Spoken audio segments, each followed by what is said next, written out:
Morning, it's Ask Dr. Ben. Just don't ask Dr. Ben how to properly light or frame a scene, because, yeah, look at this. Oh, terrible. Yeah. Anyway, yeah, it's not Dr. Ben Talks About Cinema. Okay, we got a couple questions that I was not able to get to yesterday, but we can get to today. Shout out once again to my brother for this shirt, which I love. Yeah, with the little dinosaurs on it. Okay, Jimmy asks, have you seen this article and what's your take on it? Okay, and so the article is linked and says that coronavirus may be a blood vessel disease, which explains everything. Yeah, what they're talking about is the parasite hypothesis and the risk of strokes. So the idea is that people have looked inside at cells that make up blood vessels. And these cells do not express the right receptors. So it doesn't look like it would be possible to directly infect them. But there are cells right behind them, and they're called pericytes. So they're just on the outside of the pipes. Think of them as like a reinforcing layer or something like that. And the pericytes do have very high amounts of the SARS receptor and I wouldn't call it a co-receptor, it's like an activating protein called TMPRSS2, the one that gives it a little snip so that SARS can unfold and do terrible things to you. And those have, very high amounts and are potentially infectable, but the virus can't get to them because it's going through the blood vessels, if it ever even gets to the blood vessels. So this is the idea, is that the immune response damages the blood vessels. Blood vessels are just cells, and when these cells are happy, they sort of stretch out, and they're nice and flat, and they make a nice, smooth, blood vessel-like surface. And when they get a little bit sick or a little bit, just damaged, then what they'll do is they'll kind of curl up into a ball, kind of like you or I might do if we were feeling really bad.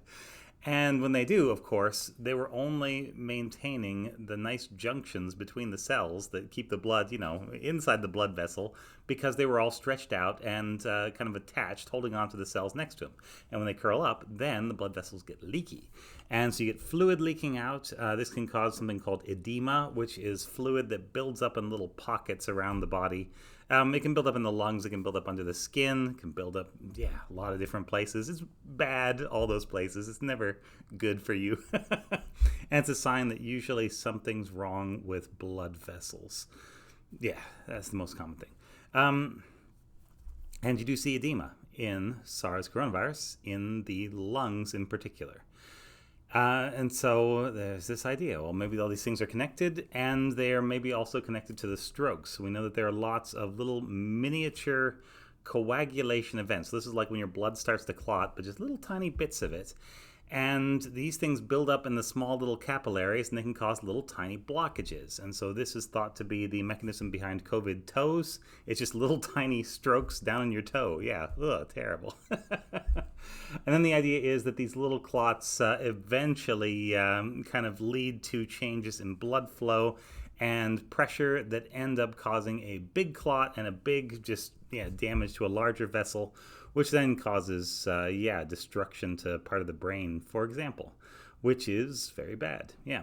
So we know that these things exist, but as yet, nobody's really demonstrated that there's any virus in any meaningful amount in the blood system. So what else could be happening?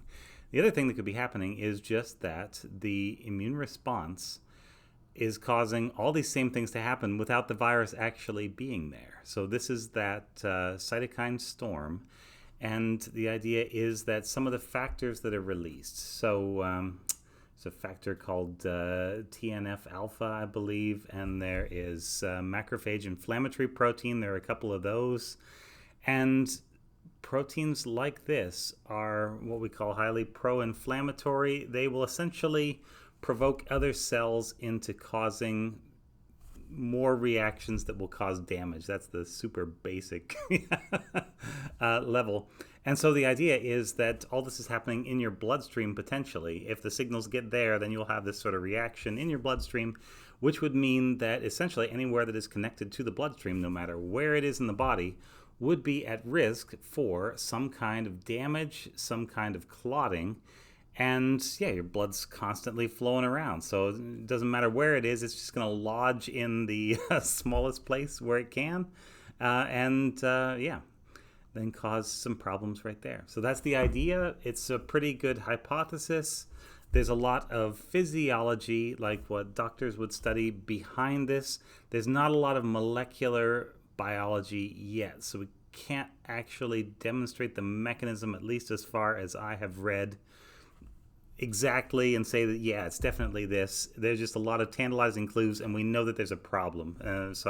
Yeah, it's a reasonable hypothesis to look at this as a disease that affects the blood vessels. I wouldn't say it's a disease of the blood vessels like the article says, but they're rounding off corners too, which I'm doing. So yeah, just to make it easier for people to digest. So I get that, yeah, and yeah, looks pretty good. All right, thanks very much. This is Ask Dr. Ben.